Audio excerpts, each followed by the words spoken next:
فخري أمة أحمد كل تاريخك سؤدد هلت الذكرى فغنوا من لهم مثل محمد من لهم مثل محمد أيها التاريخ فاشهد جل من Mesdames et messieurs, sans plus tarder, s'il plaît à Dieu, nous allons, Inch'Allah, tout à l'heure, passer, s'il plaît à Dieu, la conférence du thème central.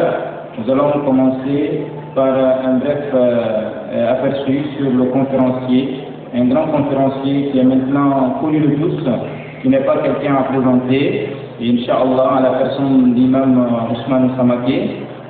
Par la grâce de Dieu, nous allons un peu parler de lui. La modération de cette conférence sera assurée par votre frère et fils, Dr Mega Mohammed, Inch'Allah. Sans plus tarder, mesdames et messieurs, et Allah subhanahu wa ta'ala nous a donné la chance d'avoir avec nous ce soir Imam Ousmane Samake. Imam Ousmane Samake qui est un imam qu'on ne peut plus présenter à cause du fait que dans le monde intellectuel actuellement, de ceux qui ont pu par la grâce de Dieu coupler le monde, la connaissance intellectuelle couplée avec la science islamique, il fait figure, une grande figure dans ce domaine. Donc Imam Ousmane Samake est diplômé de l'université de la Mecque, la faculté de droit de façon spécifique. Il fut également imam stagiaire auprès du grand imam de la Mecque, n'est-ce pas, qui est décédé, Cheikh Mohammed Abdallah Al-Soubaïni, n'est-ce pas, de 1980 à 1987. Il fut aussi un membre fondateur du club de veille stratégique et de médiation pour la paix en Afrique de l'Ouest, n'est-ce pas, un club vraiment international qui regroupait plusieurs nations internationales et par la grâce de Dieu, il est l'un des membres fondateurs. Il est également médiateur, il fut également médiateur international dans la crise ivoirienne. Donc, pour vous dire qu'en termes de paix, quand on parle de paix, la personne d'Imam Ousmane Samake n'est pas un étranger en soi. Imam Ousmane Samake fut également un membre permanent, il est également membre permanent de l'Union internationale des savants musulmans, membre permanent de l'Union internationale des savants musulmans. Il fut également membre de la conférence mondiale des religions pour la paix, membre de la conférence mondiale des religions pour la paix. Comme activité nationale, notre grand imam a été l'un des fondateurs de l'actuel Haut Conseil islamique. Le Haut Conseil islamique, l'imam Ousmane Samake fut également parmi les fondateurs de cette organisation qui est une organisation modèle dans la sous-région. Il fut également membre fondateur de la Ligue nationale des imams et érudits du Mali. Donc pour dire que l'imam, il a œuvré beaucoup sur le plan national.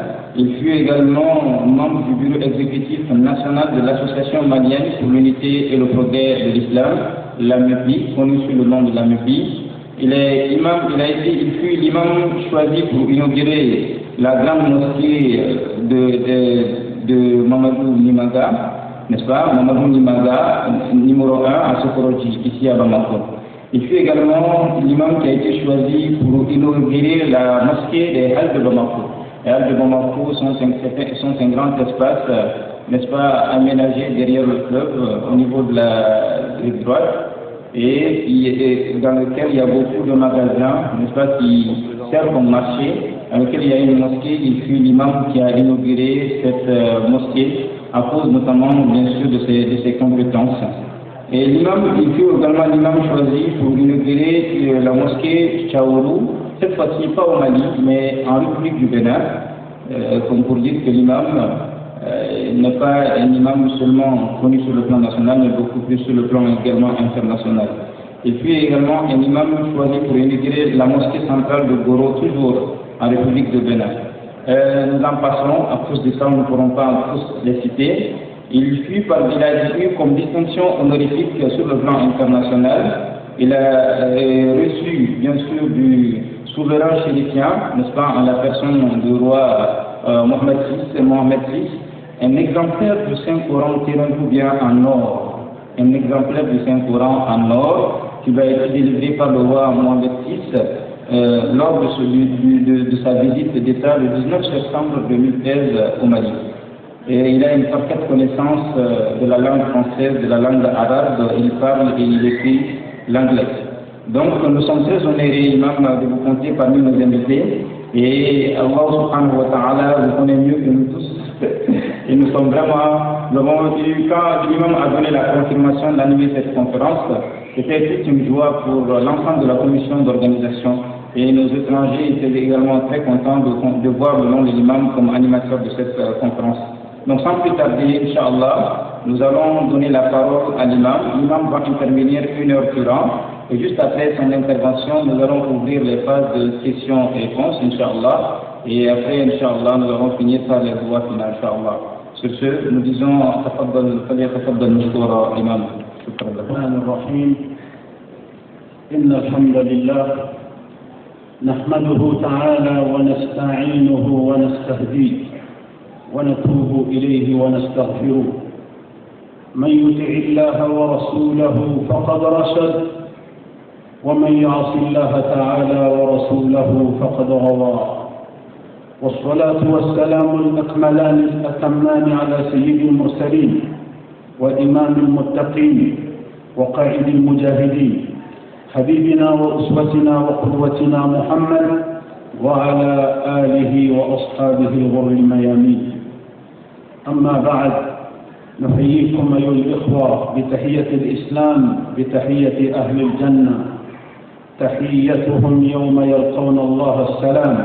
السلام عليكم ورحمة الله تعالى وبركاته.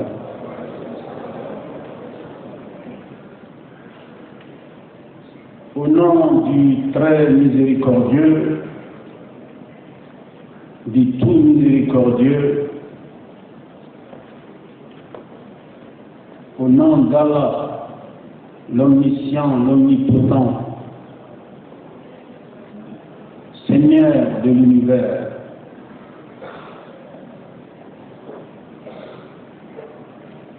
la paix et le salut sur le dernier messager, son prophète bien-aimé, Muhammad sallallahu alayhi wa sallam, celui dont la mission de 23 années a été placée sur les signes de la miséricorde pour toutes les créatures. Alors là, la miséricorde d'Allah subhanahu wa ta'ala a dépassé les hommes par la consécration de la prophétie de son envoyé, de son messager bien-aimé. Il a dit que ce messager a été envoyé pour une miséricorde pour toutes les créatures. Rahmatan lil alamin. Ça dépasse les musulmans, ça dépasse une nation, ça dépasse une génération, ça dépasse une époque. La miséricorde qui découle de la prophétie du messager d'Allah, Muhammad, paix et salut sur lui, est infinie sur les créatures jusqu'au jour du jugement dernier. Que la paix éternelle soit sur lui, qu'Allah agrée ses épouses, qu'Allah agrée les membres de sa famille, qu'Allah fasse miséricorde aux illustres compagnons du prophète bien-aimé. J'ai cité au premier plan Sayyidina Abu Bakr, Sayyidina Othman, Sayyidina Omar, Sayyidina Othman, Sayyidina Ali. Que Dieu fasse miséricorde à tous les compagnons de son prophète bien-aimé. Mes chers frères en islam, mes chères sœurs en islam, à l'entente de mon exposé de ce congrès solennel qui nous réunit aujourd'hui à Bamako, dans cette salle du CICV, il est important de placer la prééminence du savoir au cœur de notre agenda si nous voudrions faire face aux défis actuels et aux défis du futur pour notre religion. La prééminence du savoir, la prééminence de la connaissance. Il s'agit des meilleurs outils pour relever tous nos défis. Il s'agit des meilleurs outils pour prévenir tous nos soucis. Il s'agit également des outils les plus performants pour gagner notre objectif dans ce monde bas, mais l'essentiel étant surtout l'au-delà. Il s'agira de gagner aussi notre objectif dans l'au-delà. Pour cela, le savoir doit être au cœur de nos préoccupations. Aujourd'hui, plus que jamais, auparavant, les jeunes musulmans et musulmanes ont besoin d'améliorer non seulement leurs compétences personnelles, mais également leurs performances collectives. Pour cela, ils doivent être outillés pour faire face à ces défis. Aujourd'hui, notre sous-région, il n'est un secret pour personne, traverse des crises multidimensionnelles très profondes, très aiguës. Lesquelles crises sont souvent citées comme émanant des actions de certaines personnes, de certains individus qui se réclament de telle ou telle religion. Mais puisque nous sommes des musulmans, nos assises sont musulmanes, notre congrès est un congrès des musulmans, donc nous nous préoccupons de ce qui est de notre part pour la recherche d'une solution durable à ces nombreuses crises qui secouent la sous-région. Pour ça, il est important de signaler à la jeunesse que son rôle n'est pas négligeable dans ces combats, le combat de la paix, le combat de la stabilité, de la préservation de la paix, le combat de la préservation de la stabilité légendaire de notre sous-région. Bref, le combat de la stabilité à l'opposé de l'instabilité, de la sécurité à l'opposé de l'insécurité, du développement à l'opposé du sous-développement, du progrès à l'opposé du recul. Ce combat, il est entre les mains des jeunes. Mais de quels jeunes s'agit-il? Il s'agit, sans aucun doute, des jeunes qui, par leur appartenance à la religion musulmane, doivent savoir qu'il est important, de façon individuelle et collective, de se lancer à la connaissance de cette religion pour mieux la servir. Car cette religion, par définition, est une religion de miséricorde. Cette religion, par définition, est une religion de paix, est une religion de progrès, est une religion d'avancée, d'amélioration constante de la vie humaine, et non une quelconque amélioration de la vie humaine. La jeunesse aujourd'hui est exposée à un certain nombre de dangers, entre autres leur instrumentalisation par des individus au dessein, par des individus aux objectifs contraires aux valeurs de cette religion, mais pourtant ces individus se réclament de cette religion. Et ces individus se servent très généralement de la jeunesse pour passer dans leurs programmes sordides, dans leurs programmes piteux, qui en réalité sapent les valeurs de l'humanité. Tout ce qui sape les valeurs de l'humanité sape l'islam, car l'islam est véritablement le garant de l'épanouissement de l'humanité. C'est pourquoi nous avons l'obligation de préparer notre jeunesse à relever ces défis. Pour cela, j'invite la jeunesse à serrer la ceinture, à renforcer sa connaissance multidimensionnelle et pluridisciplinaire. Qu'est-ce que je veux dire par là?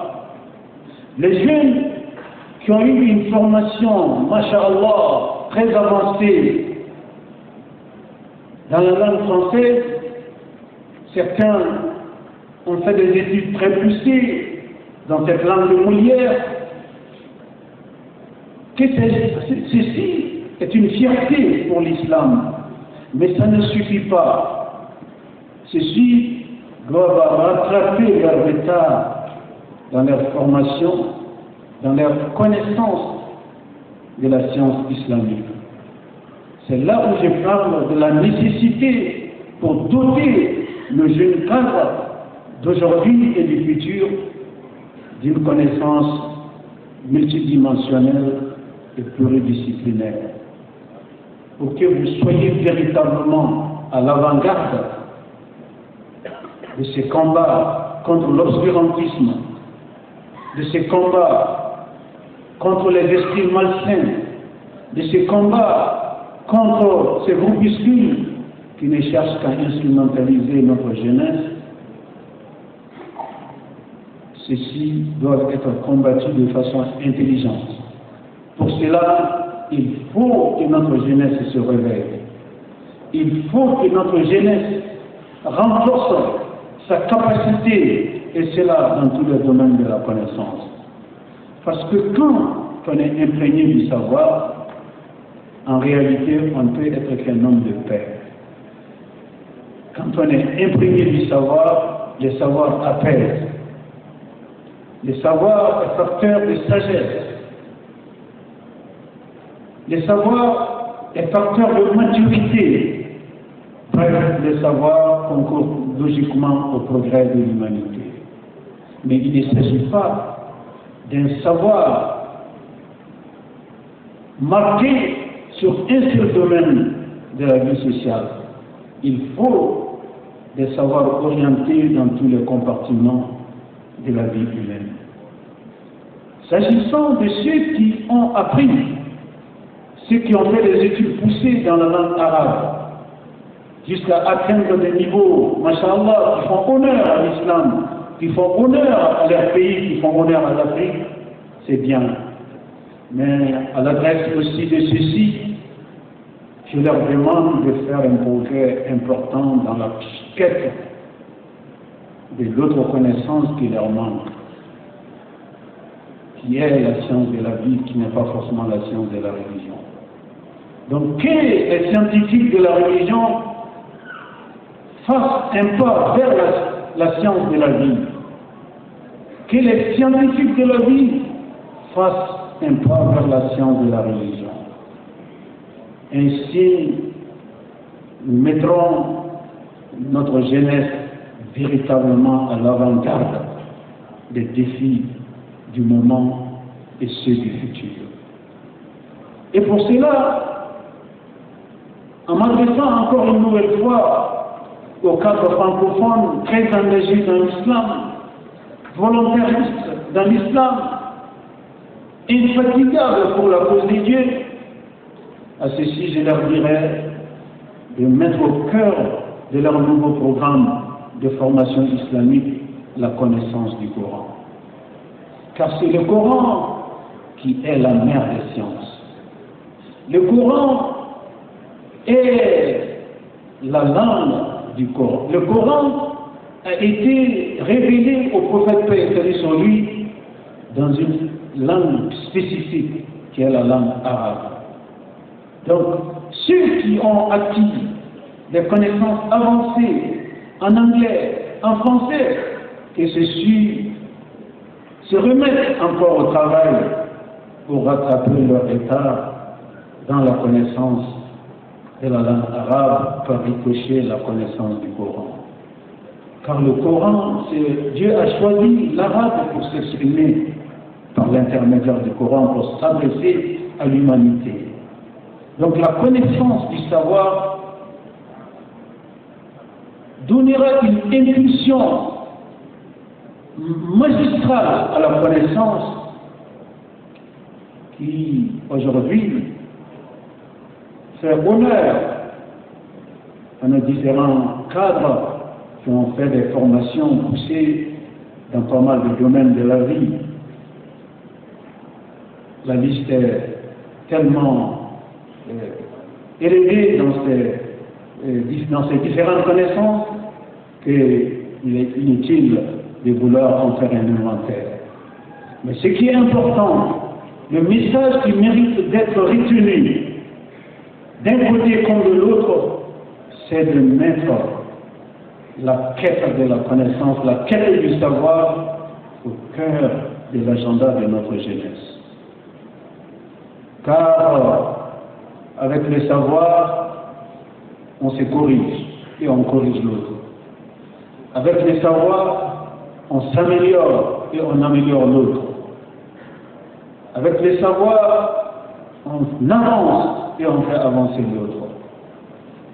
Et la religion pour laquelle Dieu nous a créés, car il est important de le signaler, nous ne devions pas nous tromper surtout d'agenda.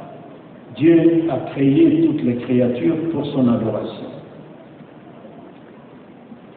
L'objectif de notre existence dans cet univers n'a d'autre raison si ce n'est l'adoration de notre Seigneur. Pour adorer notre Seigneur, nous avons besoin de le connaître. Et pour le connaître, nous avons nécessairement besoin de pousser notre connaissance dans le Saint-Coran. Car le Coran n'est pas un livre comme les autres. Les autres livres ont pour vocation de nous former, de nous informer. Mais le Coran a pour vocation de nous transformer. De nous transformer individuellement et collectivement. Car l'avenir de l'humanité dépend de la bonne compréhension du message du Coran et de sa bonne application dans nos problèmes de tous les jours, dans nos familles, dans nos lieux de travail, dans nos sociétés nationales et internationales. Nous ne pouvons pas nous passer de la parole de Dieu qui est le Coran. Sa connaissance est primordiale. La quête de la connaissance du Coran doit être un programme primordial pour la jeunesse musulmane de la sous-région. Pour ceux qui encore ont besoin de rattraper leur retard dans ces domaines. Ceux qui connaissent le Coran, mais qui sont grandement en retard dans les autres connaissances de la vie, car Dieu a créé ce monde bas et l'au-delà. Cela veut dire que la vie s'est faite dans les deux. Nous vivons un moment dans ce monde bas et nous finirons par l'au-delà. Mais le temps imparti pour vivre dans ce monde bas, nous devrions le vivre bien, le vivre décemment, le vivre dans les bonnes conditions. Pour cela, nous avons besoin d'atterrir des connaissances dans tous les compartiments de la vie dans ce monde-là. C'est pour vous dire qu'il n'y a pas de connaissances inutiles dans la vie. Il n'y a pas de savoir inutile. Tous les savoirs sont utiles, toutes les connaissances sont utiles. Mais tout le problème, c'est l'usage qu'on peut en faire. On peut faire un mauvais usage de toutes les connaissances, que Dieu nous préserve de cela. Dès lors qu'une connaissance est acquise par un homme, cette connaissance est tout simplement bénéfique pour l'homme. Mais si l'usage est malsain, c'est en ce moment-là que le problème va se poser. Alors, c'est là où vous voyez encore l'indispensabilité du Coran. de sa connaissance, de sa maîtrise. Car le Coran est le régulateur par définition de la vie. Le régulateur par définition des règles de la vie. Tout ce qui régit la vie est régulé par le Coran. Donc sa connaissance est indispensable pour encadrer toute autre connaissance, pour donner de la valeur ajoutée à toute autre connaissance. C'est en maîtrisant le Coran que cela devient possible. Et la parole de Dieu à l'humanité. Tout connaître dans la vie et mieux connaître le Coran n'est pas bien finalement de l'ignorance. C'est pourquoi nous devrions comprendre que la solution des crises multidimensionnelles de la sous-région est nécessairement aussi une solution des savoirs religieux, de maîtrise de la science religieuse, mais également d'une connaissance véritable du Saint-Coran qui est donné par Dieu à l'humanité pour résoudre ces problèmes. Ceci dit, nous devions également comprendre que notre chance dans la sous-région, c'est d'avoir une jeunesse dynamique. Car la jeunesse est un levier très important pour la mise en œuvre efficace de l'ensemble des activités qui sont menées par nos organisations, par nos États et par l'ensemble des composantes de nos sociétés. La jeunesse est la clé de voûte de notre action. La jeunesse est l'épine dorsale de toute action. C'est pourquoi la jeunesse doit être prise au sérieux. Et pour que cela soit, nous devrions éveiller la conscience de notre jeunesse, que notre avenir dépend d'elle. Quand notre jeunesse est prête, quand notre jeunesse est bien formée, quand notre jeunesse est bien outillée, quand notre jeunesse s'est dotée de connaissances multidimensionnelles et pluridisciplinaires, on peut dire que les dangers sont désormais suspensus. Car la connaissance est la solution à tous les problèmes. Mais il ne s'agit pas de la connaissance au singulier, mais de la connaissance au pluriel. Pour cela, notre jeunesse demeure une chance potentielle pour l'ensemble de la société, de notre société de la sous-région. Nous devrions encourager notre jeunesse, nous devrions accompagner notre jeunesse, nous devrions encadrer notre jeunesse afin qu'elle puisse jouer pleinement son rôle immédiat et également son rôle du futur. L'avenir de l'humanité est sa jeunesse. Donc l'avenir de la sous-région est sa jeunesse. C'est pourquoi je suis particulièrement honoré ce matin en prenant la parole pour m'adresser à la jeunesse de la sous-région. Pour vous dire que l'espoir de l'humanité est placé en Dieu et après Dieu à sa jeunesse. Pour cela, chacun de vous est un ambassadeur de la paix. Chacun de vous est un ambassadeur de ce message. Chacun de vous doit être porteur de ce message dans tous les coins et les recoins de la sous-région pour donner un esprit nouveau à notre jeunesse, pour insuffler une nouvelle dynamique à notre jeunesse, pour rassurer notre jeunesse afin qu'elle sache que son rôle est plus que déterminant si nous voudrions éviter de voir la sous-région sombrer dans le chaos du terrorisme, dans le chaos de l'analphabétisme, dans le chaos de l'ignorance, dans le chaos de la violence, toutes choses qui sont aux antipodes des valeurs de cette belle religion. Toutes choses qui sont aux antipodes des valeurs de cette belle religion. Pour cela, notre jeunesse doit se tenir prête. Notre jeunesse doit se tenir debout. Notre jeunesse doit savoir qu'elle a toutes les cartes entre ses mains. Car c'est la jeunesse qui est l'âge d'or. La jeunesse constitue l'âge d'or de l'humanité. La jeunesse peut tout faire dans le Dieu.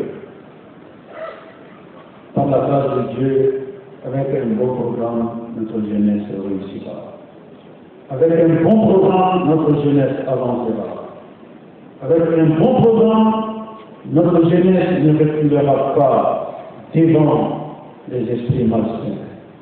Notre jeunesse ne désespérera pas devant les intentions inouïes.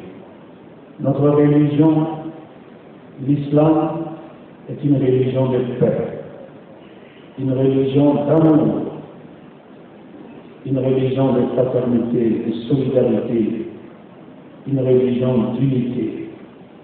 Le Coran n'a pas été donné à l'humanité pour la desservir, mais bien le contraire. Le Coran est le meilleur don de Dieu à l'humanité, le plus grand don de Dieu à l'humanité. Il s'agit de sa parole à lui. La différence entre le Coran et les autres livres est la différence entre la parole du Créateur et celle des créatures. Quand nous ne pouvons pas un seul instant placer quelque créature que ce soit dans la même enseigne que le Créateur, nous devrions comprendre que la parole du Créateur n'est pas comparable à une autre parole. Tout autre esprit, toute autre idée, toute autre écriture peut avoir des insuffisances, mais pas le Coran. Le Coran est la parole du Créateur. Le Coran est le meilleur don, le plus grand don de Dieu à l'humanité, car il est le catalogue de l'humanité. Je n'insisterai jamais assez là-dessus. Notre amélioration constante à sa connaissance nous permettra d'avancer dans tous les compartiments de la vie, au plan économique, au plan culturel, au plan historique, au plan financier. Partout le Coran est là pour le bien de l'humanité.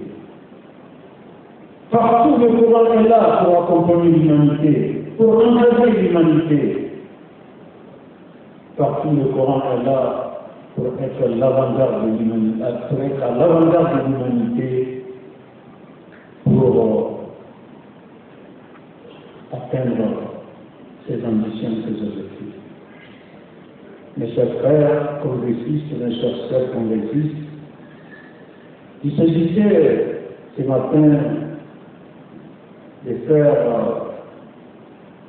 cette intervention introductive pour vous permettre de vous situer dans le cadre de notre colloque, dans le cadre de notre rencontre de Bamako. Dès lors que cet esprit est compris par chacun, dès lors que ce message est compris par chacun, il appartient à chacun d'être non seulement les relayeurs de ce message partout où cela est nécessaire, mais également de traduire ce message dans nos sphères et dans nos paroles de tous les jours, partout où nous nous trouvons. C'est ainsi que nous ferons avancer la paix. C'est ainsi que nous ferons avancer la stabilité. C'est ainsi que nous ferons avancer la société dans tous ses compartiments. Qu'Allah raffermisse notre foi, qu'Allah nous donne la chance de vivre dans l'islam, qu'Allah fasse que la mort nous arrive dans l'islam.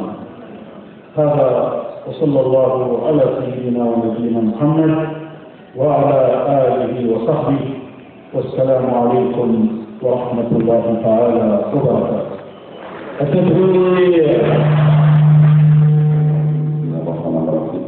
السلام عليكم ورحمة الله وبركاته. وعليكم السلام ورحمة الله وبركاته. Je remercie notre imam Cheikh Ousmane Samadou pour sa brillante exposé. Dans la université, on a compris beaucoup de choses avant de comprendre de cette manière. Ma question est la suivante. C'est-à-dire que nous qui avons étudié la science de la vie, telle que les mathématiques, la physique, la chimie ou bien la biologie, certes, nous n'avons pas assez de travail intellectuel en arabe ou bien en sciences courantes. Donc notre priorité, ça doit être la recherche maintenant, la langue arabe, afin de pouvoir utiliser le Coran. Donc ma question est de savoir, actuellement, alhamdulillah, par la grâce de Dieu et puis par l'effort des talents, nous avons le Coran traduit en langue française. Et donc, est-ce que si nous parvenons à lire le Coran en arabe et qu'on se limite vraiment à chercher à lire maintenant le Coran en français et puis d'autres sciences comme la jurisprudence en français, est-ce que cela suffit vraiment pour nous permettre de relever les défis ou bien il faut vraiment repartir jusqu'à la base, apprendre la langue arabe et commencer pour parler obligatoirement l'arabe vraiment pour pouvoir bien comprendre l'islam et connaître Dieu. Voilà, c'est ça ma question. Le frère vient de poser sur l'apprentissage du Coran. Il s'agit de passer nécessairement par une école normale, c'est-à-dire une formation normale en arabe, pour pouvoir lire le Coran. Il ne s'agit pas de rester dans une approximation, non. Il faut vous engager résolument vers la maîtrise parfaite de la langue arabe, donc par réfléchir le Coran. Vous en avez les moyens, parce que vous êtes jeune. Vous en avez les moyens, parce que vous avez la volonté. Quand on veut, on peut.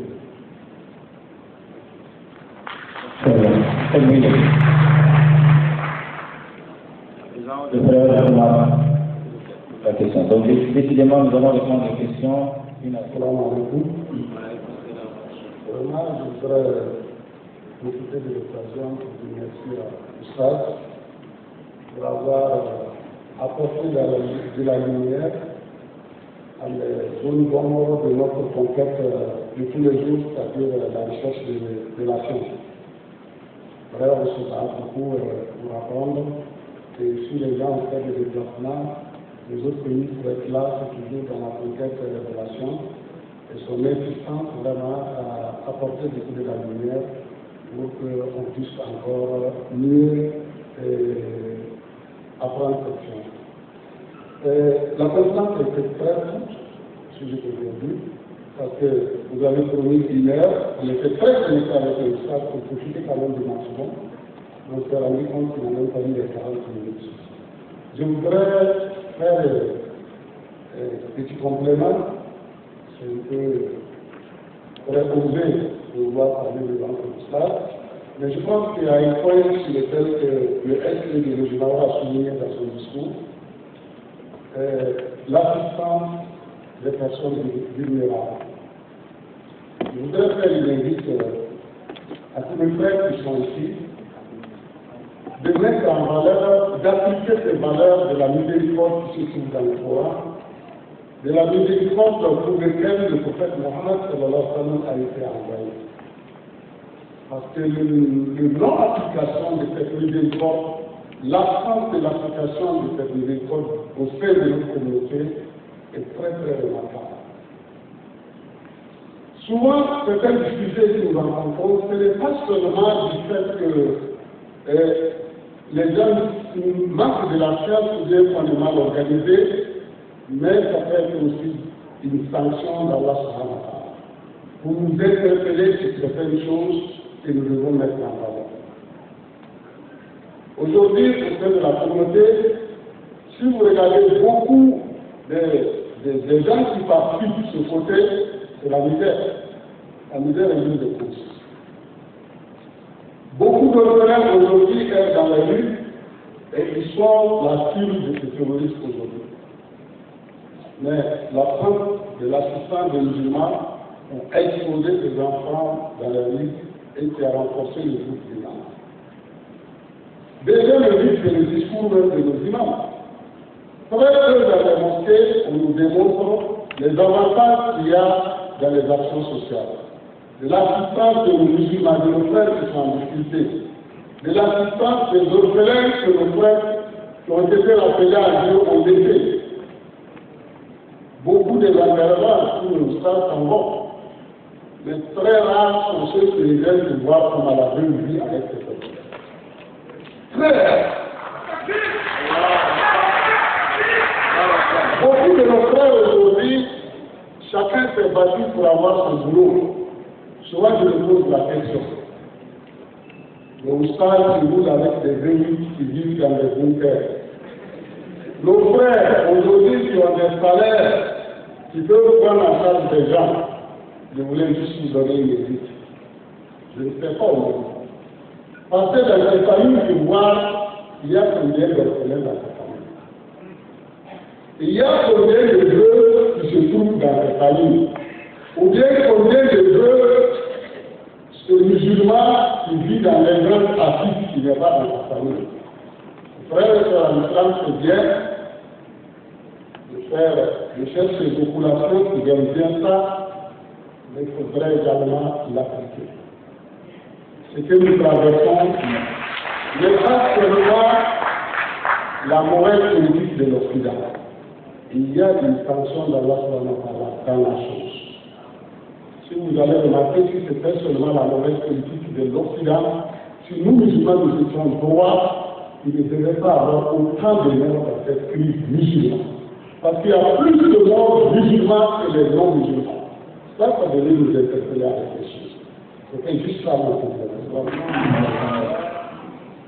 Compléter le complément qu'il a apporté pour me compléter.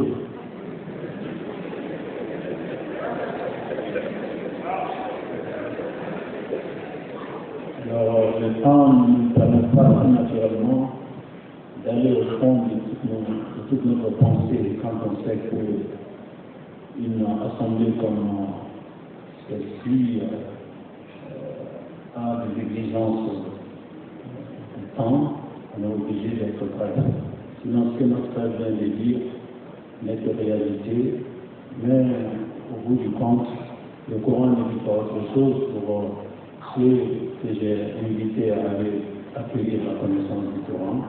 Le Coran ne nous demande pas autre chose. Le Coran nous enseigne les valeurs de la solidarité, de la fraternité, de l'entraide. Le Coran ne nous montre que le bon chemin de la vie. Mais il y a juste un dysfonctionnement qui est là dans notre société. Ceux qui ont les leviers du pouvoir ne connaissent pas le Coran, ne sont pas dans la science de la religion. Et ceux qui ont la connaissance de la religion n'ont pas les leviers du pouvoir. Alors que c'est avec les leviers du pouvoir qu'on peut être très efficace dans pas mal de domaines de la vie. D'où, encore une fois, la nécessité de réitérer mon appel pour que les deux blocs se rencontrent, que chacun aille dans le camp de l'autre pour rattraper son retard. Salam alaikum wa rahmatullahi wa barakatuh. الحمد لله رب العالمين والصلاة والسلام على رسول الله. السلام عليكم ورحمة الله وبركاته. Tout d'abord, je remercie Allah subhanahu wa ta'ala qui nous a facilité l'arrivée de cette fête et qui nous a donné la chance de rencontrer notre grand imam de pouvoir profiter de sa connaissance qu'Allah le préserve, je les garde encore longtemps, et parce que ce qui nous a transmis ce matin ne soit profitable ici dans l'eau de la chambre. J'ai aimé la conférence sur l'exposé de l'imam, où on a touché un point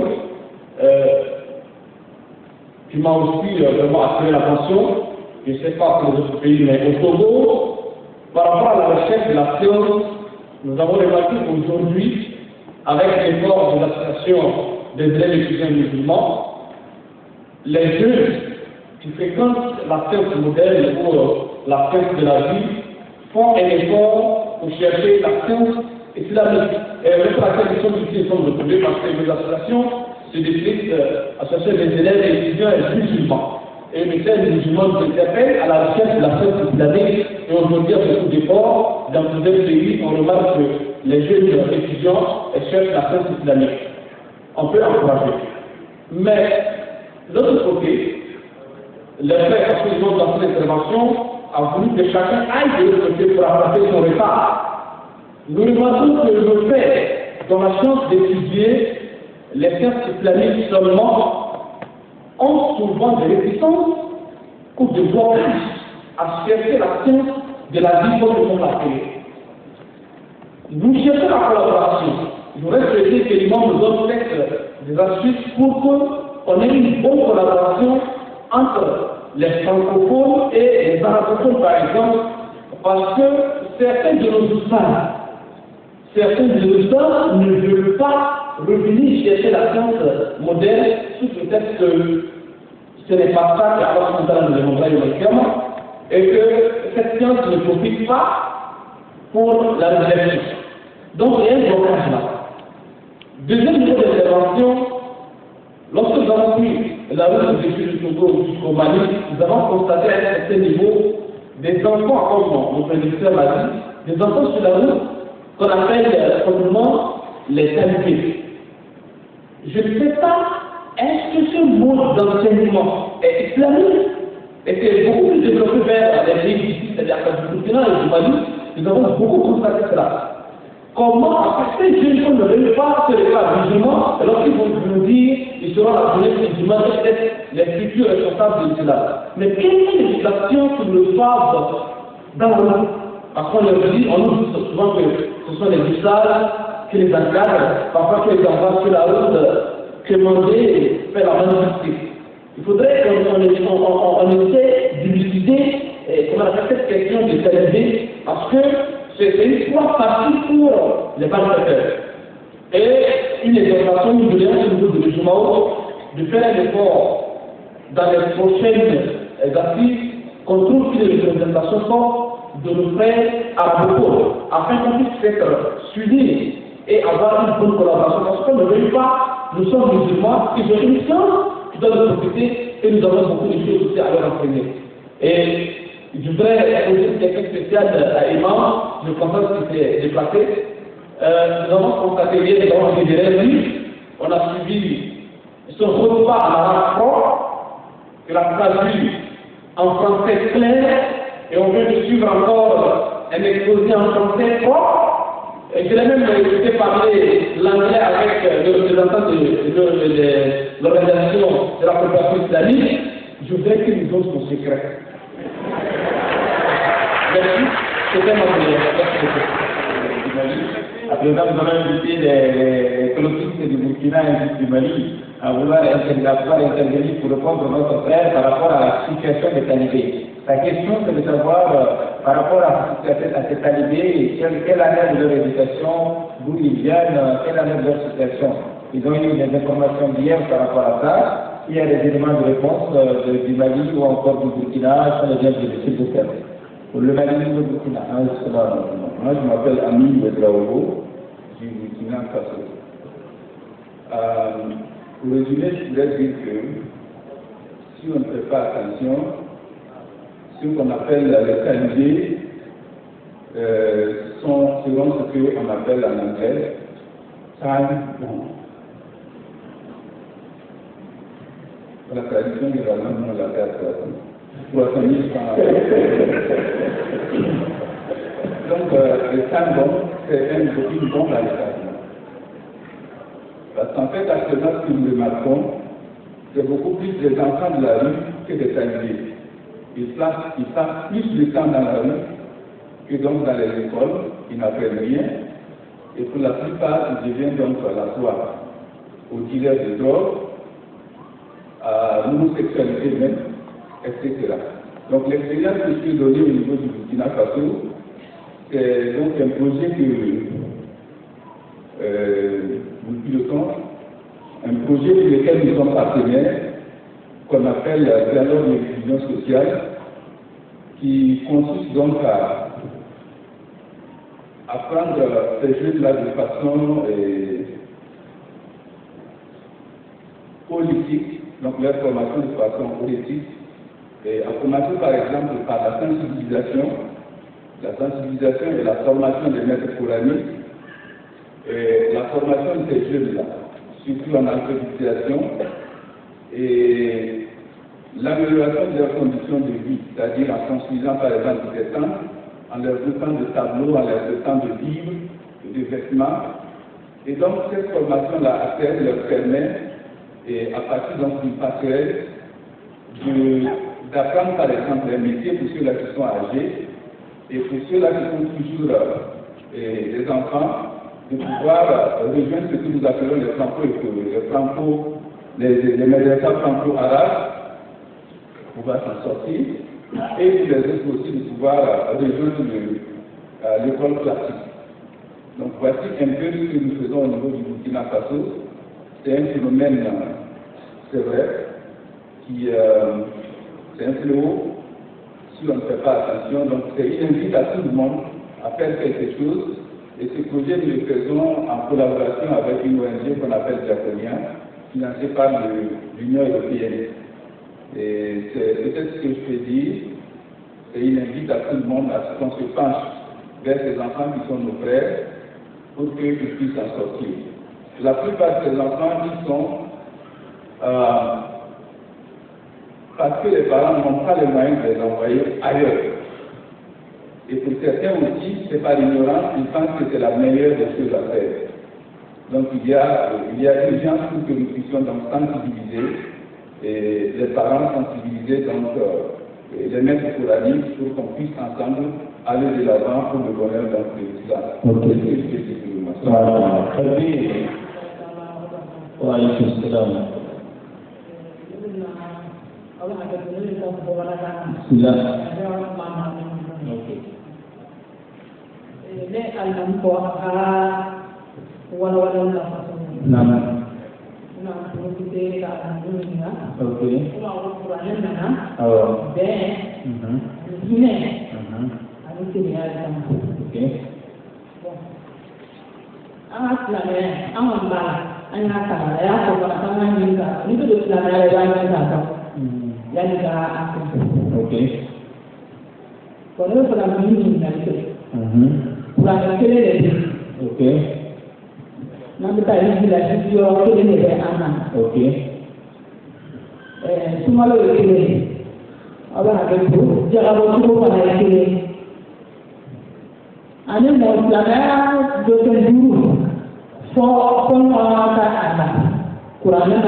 elle a posé la question de savoir qu'elle demande à l'imam, elle remercie l'imam pour la qualité de l'intervention, qu'elle demande à l'imam ce qu'elle voudrait réellement comprendre, c'est quelle est la source de clivage entre les religieux eux-mêmes.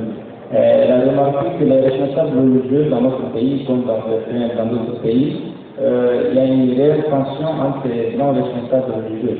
Est-ce que cette différence est une différence basée sur la méconnaissance de la religion ou encore sur la recherche d'intérêt personnel? Ou quelle est la source de cette différence? Est-ce que le Coran n'est-il pas un, la Mecque n'est-il pas, le pèlerinage n'est-il pas un seul pèlerinage pour l'ensemble de la communauté? Qu'est-ce qui disait ensuite? Quelle est la raison fondamentale de ce clivage? Ça, c'est la question de notre soeur. Donc, comme notre grand chef vient de venir, il va répondre à cette question et après nous allons revenir sur les questions en son absence. Nous sommes voilà tout à fait numéri que comme numéri ayafa ayame modérateur kana sinata en détail mani kana sini madron la même pour nyere ka panali suya kamban sui ani akan yari ne mawa wannan faka suka bala da ne ka jaje juma mi do nyere ka panali kuma ni wala ya ko kuma ni ne ke kele ne yo sila tawa ko ni ni ba ya kele ne Allah khaliqu kulli shay على كلمة يستنبل لله على الكلمة القرآن عليك على مكان الكلمة شيء من فنانين الإسلام يدين كلمة من حكم محمد صلى الله عليه وسلم أنا أمر من دين من الإسلام هذا الدين كل مغفر من أنا لكن أنا دون دين فنان كلمة أنا من دين الإسلام أنا دين كلمة Kuma dugo yoro nyara mamunga kolmungo ujina kono iba soro koni sila kono dala dole kolmu ala kuma kono na de siri kono dala kuma kono iba soro dole na ala kuma kono kono ole kammo diga ga de kechola ni de ala kala ni wannan kaya ya zo ka fara da ni da jin na ko kama alba kana kullun na wannan na kana baliyo mutum ko jine ko na ko ko ta buke na da jin da da ni fanya ولي ديني على ما بينكم كذا على كذا قال الله لا يميتوا قال الرسول الله كتير يميتوا دينا تمام مؤمن من كتير يعلمه موتي جاني يقول يتقنا تقبلهم وكمان من بين جنين يكون شيء ثاني ويسألني وكمان يفون ونوكرا كسر مجروا كنا على وجه على بيا سواه مثلا بيهنا بيا وإن أجروا كما لك دين لا تفتنا بالدين كما كذا نقول له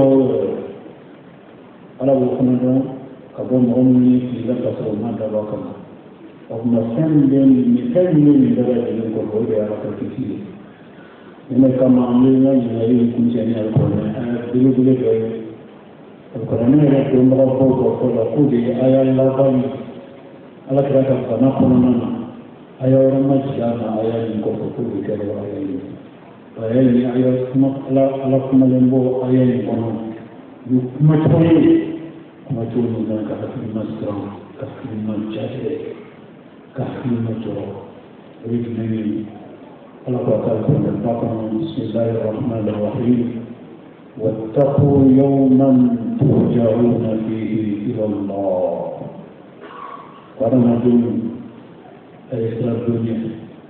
Tony, Okringena Television District, Salam alaikum wa rahmatullahi wa barakatuh. Pour notre sœur qui a posé la question relative aux divergences qui existent entre les musulmans, je dirais que cette divergence n'est pas propre à un pays plus qu'à d'autres. Cette divergence est universelle. Vous trouverez partout des personnes appartenant à une même religion comme l'islam, mais qui, autour de certaines questions, ont soit des interprétations de formes, des différentes formes ou des différents fonds. Mais remarquez essentiellement deux choses. Le rêve est humain, tout être humain peut se tromper de bonne foi. Quand les musulmans se trompent de bonne foi, Dieu est pardonneur et miséricordieux. Mais quand les musulmans volontairement transforment la parole de Dieu pour quelque autre raison que ce soit de ce monde-là, alors là, la faute est considérée comme gravissime. Mais la sanction ne relève pas des hommes. Cette sanction relève du Seigneur lui-même. Toute personne ayant volontairement transformé ce verset pour quelque considération, pour quelque raison que ce soit, de façon volontaire, cette personne doit craindre le jour où il retournera à la justice de Dieu.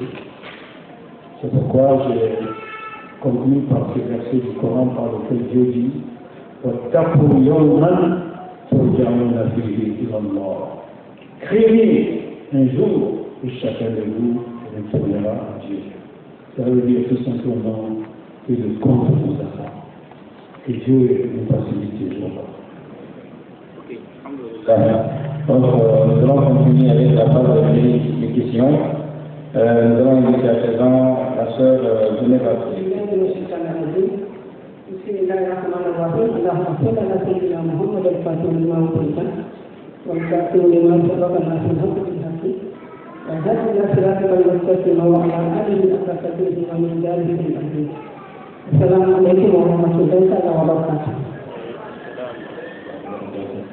Et moi, ce n'est pas une question, c'est juste de dire que le conférencier vient ici.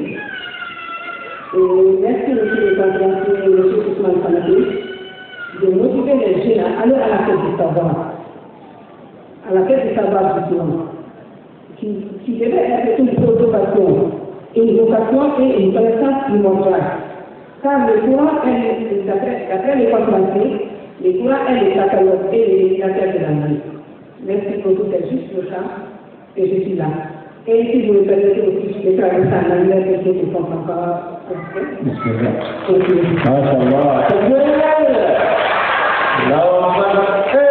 I'm here today. Good morning, everybody. I'm so happy to be here today and follow this lecture. I want just to translate what I said in French. Thank you so much for the lecture to motivate the youth to learn more the Quran. Why? Because the Quran is the catalog of the life, the regulator. The youth must know to be excited, to be amazing, and to be motivated to learn the Quran.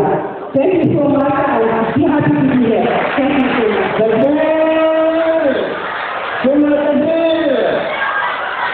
Décidément, le grand histoire, je ne veux pas vous juger là-dedans. Donc, nous le mettons dans le côté pour qu'on ait un peu de côté dans le nouveau voyage. Nous le avons mis dans la bas. Là, voilà, tout le monde est là, et ça, c'est clair, Une forme d'analphabète, une nouvelle forme d'analphabétisme. Cette forme d'analphabétisme s'adresse à des gens qui ont été qualifiés d'analphabètes du XXIe siècle. Les analphabètes du XXIe siècle sont parfois des gens chevronnés, qui ont fait des études balèzes jusqu'à des niveaux parfois impressionnants. Mais malheureusement, ils n'ont fait ces études que dans une seule langue. Ils ne peuvent communiquer que dans une seule langue. Alors, le XXIe siècle a décidé d'appeler ces gens-là les analphabètes du XXIe siècle. Alors, c'est pourquoi je dirais à cette brillante intervenante qu'il vient de montrer le chemin qui est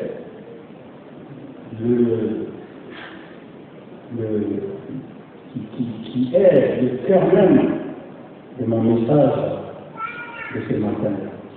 Que chacun fasse des efforts pour rattraper son retard vers un retard.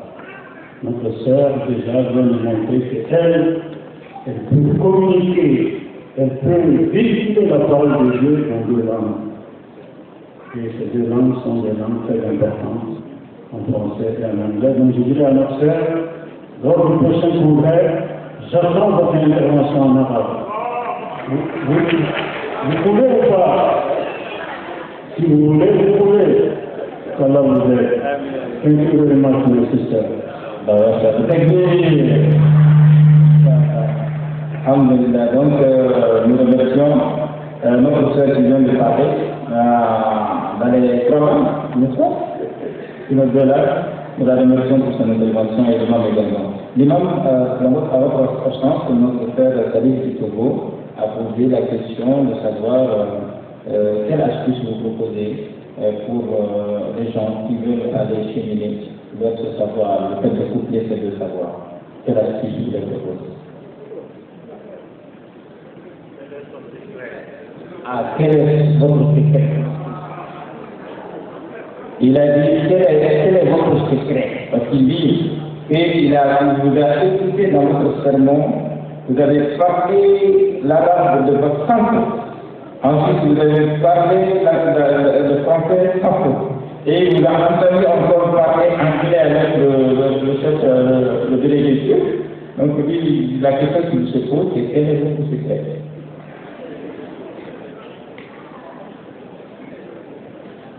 Il n'y a pas de secret.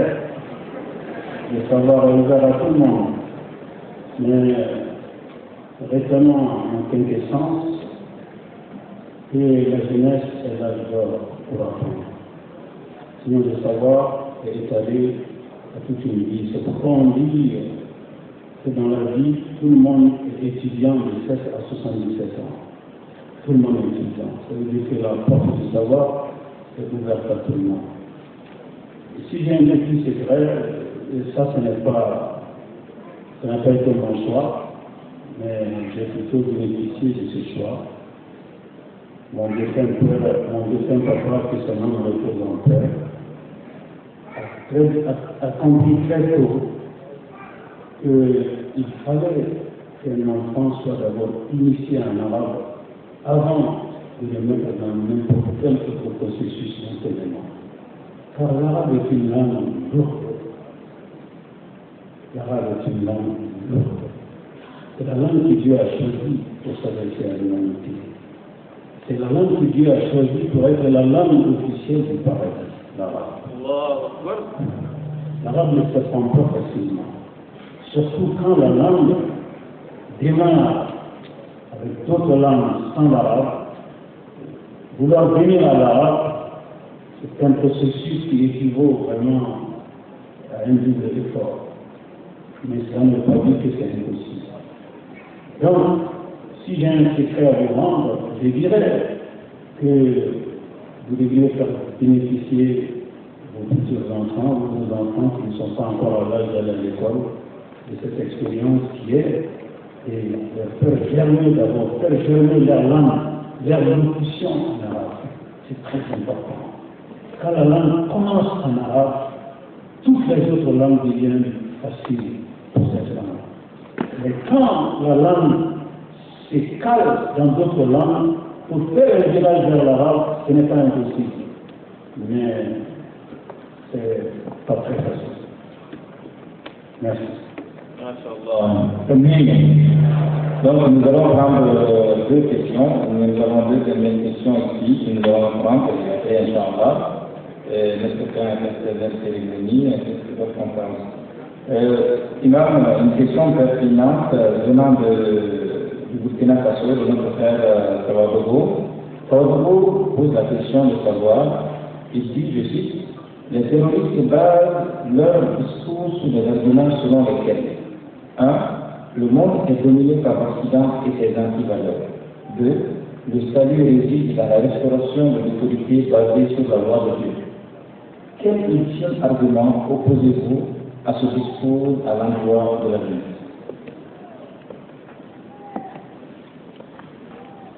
Voilà une des raisons pour lesquelles pendant longtemps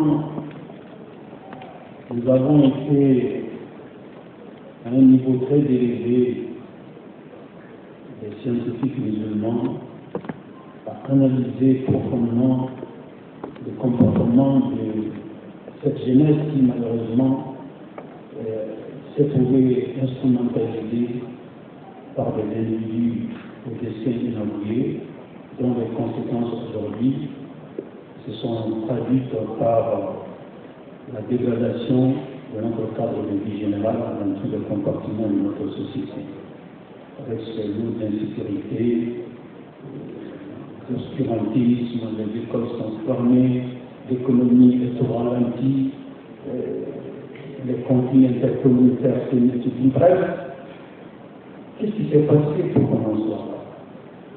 Je dirais tout simplement parce que les jeunes qui ont été enrôlés par ces esprits malsains manquaient de culture, manquaient d'enseignement, manquaient de connaissances.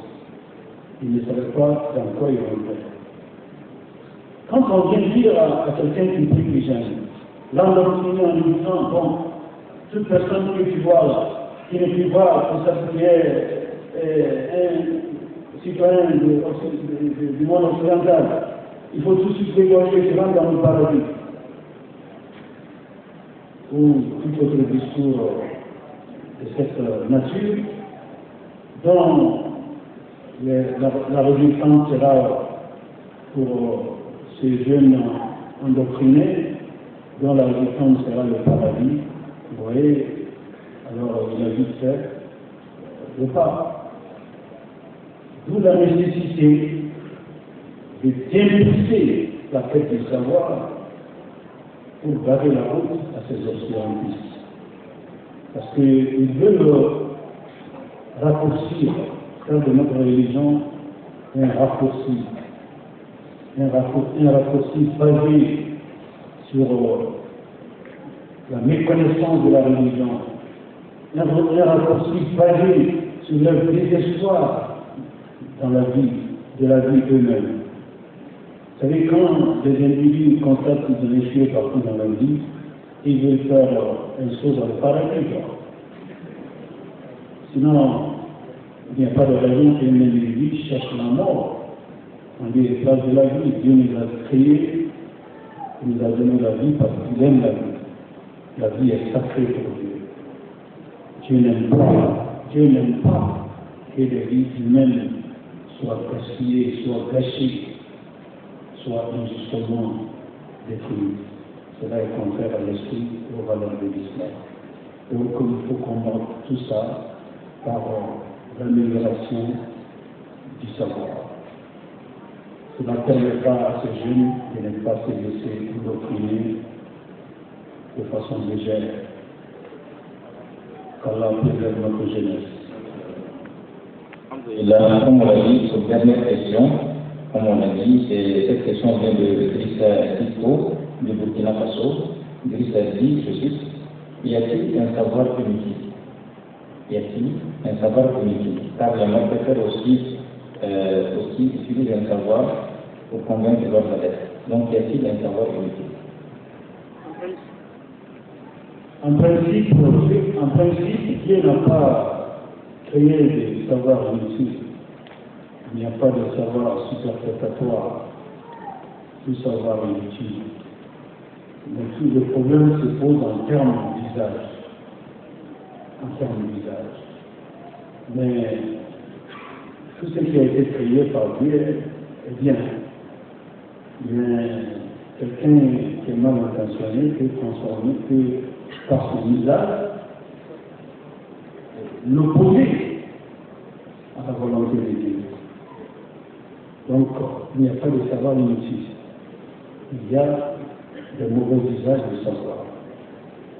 Donc, l'être humain a besoin de tous les savoirs pour faire avancer la vie, pour améliorer la qualité de l'humanité. Il faut tous les savoirs.